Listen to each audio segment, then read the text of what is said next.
Yusuf keluar dari tempat meeting. Terpaksa, hari ini harus berangkat kantor untuk menghadiri meeting yang tertunda kemarin.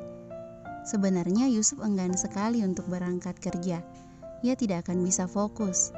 Tadi sengaja dengan segala kemampuan ia mencoba untuk mengalihkan kerja otaknya yang hanya diisi istrinya. Ia kerja hari ini aja karena teringat pesan istrinya. Ya ampun mas, pasti udah telat ini. Sekarang sudah jam berapa? Mas Yusuf jadi telat gara-gara aku, ucap Aisyah khawatir heboh. Yusuf tertawa renyah melihat reaksi istrinya. Gak apa-apa sayang, aku kan bosnya, jadi santai masuk jam berapa saja. Mas, gak boleh gitu, kamu kan diberi amanah jadi pemimpin kantor. Gak boleh bicara kayak gitu. Aisyah menepuk pelan tangan Yusuf. Yusuf jadi semakin merindukan tingkah menggemaskan istri tercintanya. Maafkan aku sayang. Yusuf yang akan masuk ke dalam mobilnya terhenti oleh teriakan wanita yang tak ingin ia lihat hari ini.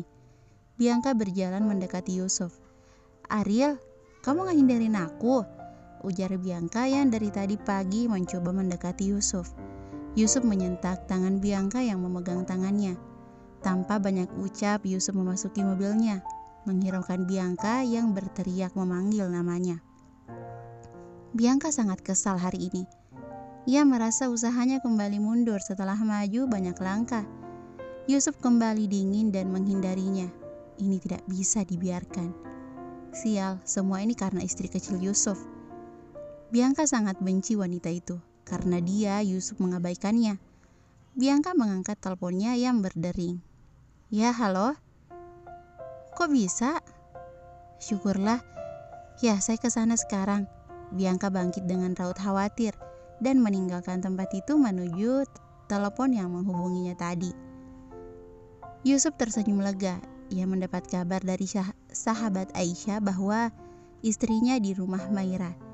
Ia sampai membatalkan temu janji kliennya. Yang terpenting sekarang harus menyelesaikan masalah dengan sang istri. Menyambar kunci di meja, Yusuf berjalan cepat menuju mobilnya. Menjalankan dengan kecepatan penuh, sungguh ia sudah merindukan istrinya. Walau nyatanya ia baru tak jumpa satu malam. Sesampai di rumah Maira, Yusuf mengetuk pelan dan yang membukanya orang yang dirindukan. Aisyah sangat terkejut dengan kehadiran suaminya di depan pintu. Ia mundur selangkah saat Yusuf berjalan mendekati ingin memeluknya. Aisyah mundur lagi waktu Yusuf semakin maju mendekatinya. Yusuf mengernyit heran dengan tingkah Aisyah. Ia memegang tangan sang Aisyah yang langsung ditepis halus olehnya. Sayang, panggil halus dengan sorot teduh yang sayangnya masih mengecewakan di hati Aisyah. Yusuf masih berusaha memegang tangan Aisyah. Namun Aisyah yang juga menghindar seolah ia takut oleh sentuhan suaminya. Saat Yusuf mencoba menyentuh dirinya, yang teringat Aisyah malah ciuman suaminya dengan wanita yang tak dikenalinya.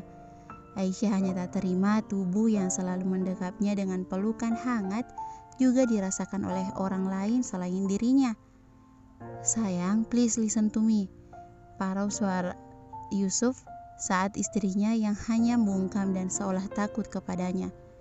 Aisyah tak menyangka Yusuf secepat ini menemukannya. Ia kira Yusuf masih membutuhkan lebih lama untuk mencarinya. Pasti ulah Maira yang memberitahu Yusuf. Kenapa Maira tidak bisa diajak kerja sama? Padahal Aisyah kan belum meminta Yusuf untuk menemuinya. Sayang, sudah terlanjur. Mau bagaimana lagi? Aisyah juga sudah berjanji pada dirinya sendiri untuk tidak melarikan diri lagi dan mendengarkan apapun penjelasan suaminya. Apa? Hanya itu yang keluar pada mulut Aisyah. Maira yang baru keluar dapur pun bisa menebak siapa yang datang. Ia tersenyum lirih. Memang ia sengaja memberitahu via chat kepada Yusuf kalau Aisyah bersamanya. Ia sudah kepala gak tega melihat Aisyah yang sedih dan melamun terus. Ia berbalik kembali ke kamarnya, membiarkan dua sejoli pasutri itu menyelesaikan masalah rumah tangganya. Kita perlu bicara. Gak di sini, ucap Aisyah yang masih berusaha tidak menatap mata Yusuf. Kita pulang ya. Aku akan jelasin apa yang kemarin kamu lihat. Aisyah akan berbalik. Yusuf langsung menggenggam tangan Aisyah. Apa Aisyah tidak mau mendengar penjelasannya? Kamu gak mau pulang sama aku? Tanya Yusuf dengan wajah kecewanya. Aku mau pamit sama Maira dulu, Mas. Aisyah yang melepaskan tangan Yusuf dan pamit ke Maira. Yusuf menghela nafas sangat lega. Ia kira Aisyah tidak mau kembali pulang bersamanya. Bianca berjalan tergesa menuju lorong rumah sakit. Setelah panggilan dari suster khusus, ia langsung menuju ke sini dengan raut begitu khawatir. Rumah sakit jiwa Permata Anugrah. Ya, Bianca ke sana untuk menjenguk kakak lelakinya yang sudah hampir 2 tahun dirawat di sini. Abangnya yang dulu begitu pintar, tegas dan sangat menyayanginya harus berada di sini karena guncangan jiwanya. Bianca tak menyalahkan siapapun penyebab abangnya seperti sekarang. Takdir yang seolah mempermainkannya mengharuskan Bianca harus menerima ini. Kakak Bianca, Bana, didiagnosa mengalami self-blame atau belenggu menyalahkan diri sendiri. Bana juga mengidap major depressive disorder, menjadi salah satu pemicu timbulnya stres hebat hingga depresi. Bagaimana dok keadaan kakak saya? Tanya Bianca. Yang tepat dokter spesialis kejiwaan keluar dari ruangan. Sekarang sudah tenang setelah saya kasih suntikan penenang. Tadi kakakmu berontak seperti yang sudah-sudah. Padahal dari 2 minggu kemarin kakakmu menunjukkan kemajuan meskipun hanya diam. Bianca menghembus nafasnya pasrah. Hampir 2 tahun kakaknya belum juga menunjukkan kemajuan dalam kesembuhannya. Boleh saya masuk ke dalam? Ya silakan asal tidak mengganggu pasien, ujar dokter itu dan setelahnya Bianca masuk ke dalam melihat kondisi kakak laki-lakinya. Bianca terhenyak melihat kondisi kakaknya. Kakaknya yang dulu sangat sehat dan bugar sekarang sayu dengan badan yang kurus. Entah karma atau takdir Bianca tak tahu. Tapi Bianca juga tidak bisa menyalahkan orang di belakang penyebab kakaknya harus dirawat di sini. Kakak kapan sembuh? Kakak pasti kangen papa ya, sampai selalu terbayang di mana-mana. Monolog Bianca. Ya, kakak Bianca, ia juga mempunyai halusinasi yang tinggi atau skizofrenia akut.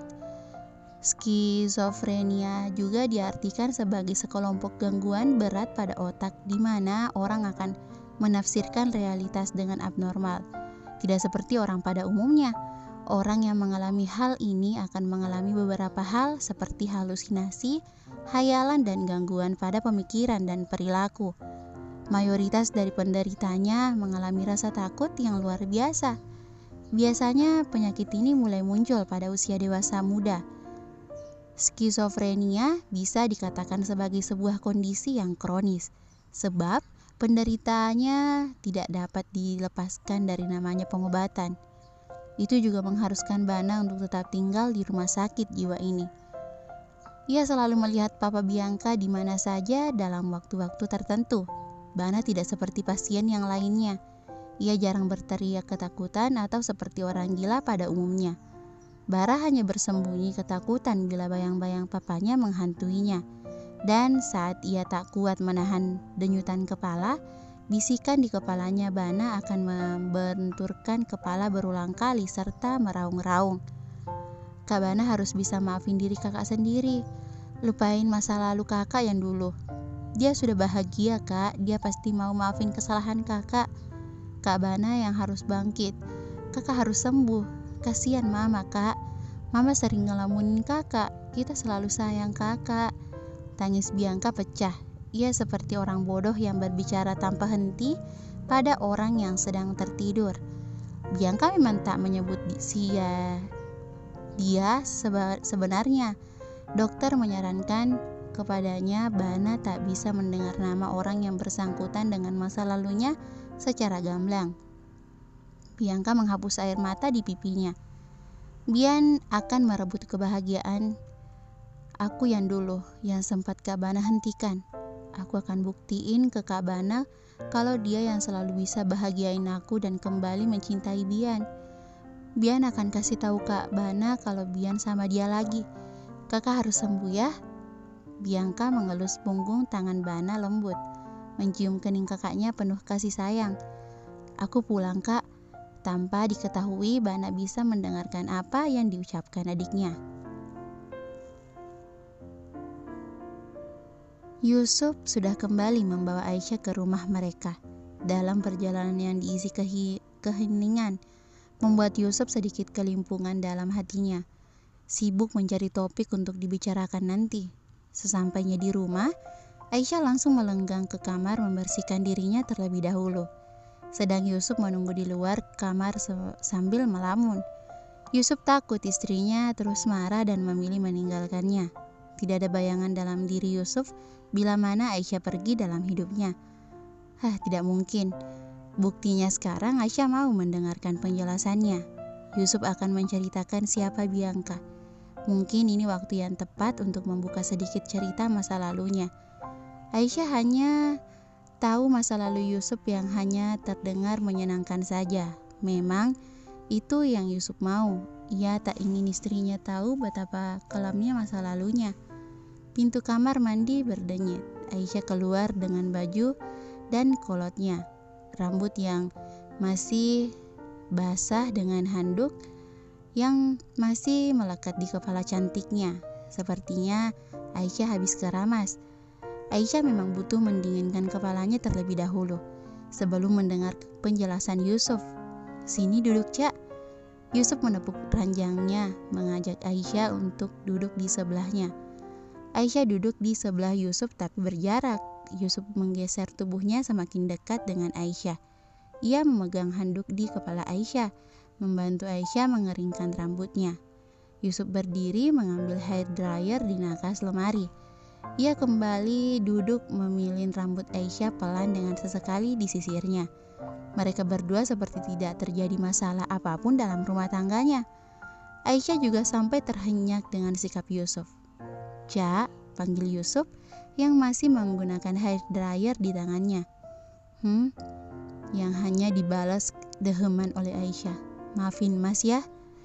Aisyah tak menjawab. Untuk sekarang ia tidak membutuhkan kata maaf. Aisyah butuh penjelasan apa yang waktu itu ia lihat. Yang kemarin kamu lihat, gak seperti itu kebenarannya sayang. Mas gak berciuman sama dia, jelas Yusuf. Aisyah masih diam tak menanggapi. Hatinya sakit saat mengingat kemarin. Ia membiarkan Yusuf melanjutkan ceritanya. Perempuan yang waktu itu kamu lihat itu mantanku dulu, ujar Yusuf yang sedikit ragu. Tubuh Aisyah membeku. Yusuf dapat merasakannya di belakang Aisyah. Yusuf kembali bertemu cinta masa lalunya. Aisyah sangat sadar Yusuf pria yang akan menginjak 30 tahun. Yusuf pasti mempunyai pengalaman dengan wanita selain dirinya. Yusuf pernah membuai kasih dengan wanita lain. Aisyah paham, ia cemburu. Itu masa lalu Yusuf yang rasanya Aisyah tak berhak tahu. Yusuf tak seperti dirinya yang baru merasakan jatuh cinta. Ya, Yusuf cinta pertama Aisyah. Tidak ada pria lain selain Yusuf yang masuk ke hati Aisyah. Hanya Yusuf, suaminya. Bianca, Cak, dia mantanku 5 tahun lalu. Dia akhir-akhir ini kembali lagi di hidupku. Tapi kamu harus percaya aku. Bianca cuma masa laluku. Aku hanya berteman baik sama dia, gak lebih. Mungkin waktu itu Bianca lupa kalau hubungan kita sudah berakhir. Mengingat kita yang sering bertemu di perusahaan. Batin Aisyah berucap, sering bertemu, sesering apa? Kenapa hati Aisyah terasa berdenyut mendengar cerita mantan Yusuf? Yusuf mungkin hanya menganggapnya hanya teman. Tapi kalau Bianca masih mengharapkan suaminya bagaimana? Aisyah takut, entah apa yang ia takutkan. Takut ia akan semakin tersakiti atau Aisyah takut Yusuf suatu saat berpaling ke Bianca. Yusuf memegang kedua tangan Aisyah, membalikkan tubuh Aisyah berhadapan dengannya. Believe me, aku gak mungkin mengkhianati kamu. Aku tahu aku salah. Aku seperti memberi ruang untuk Bianca masuk ke dalam kehidupanku lagi. Maaf Cak, maafin Mas. Yusuf mencium punggung tangan Aisyah lembut. Hanya itu yang bisa ia ceritakan kepada istrinya. Untuk saat ini, Yusuf tak mungkin menceritakan alasan kenapa ia memberikan ruang Bianca lebih dekat dengannya. Aisyah lagi-lagi menghapus air mata yang jatuh di pipinya. Aisyah memang cengeng seperti perempuan lainnya. Ia sampai bingung harus membalas apa ucapan Yusuf. Yusuf mengecup tangan Aisyah berulang kali. Yusuf membawa Aisyah ke pelukannya, mengelus lembut punggung istrinya. Ia sudah menjadi pria bodoh yang sering membuat Aisyah menangis karenanya. "Maaf sayang, maafin mas. Kamu jahat, jahat." Aisyah memukul-mukul kecil dada Yusuf, melampiaskan rasa sakit di hatinya.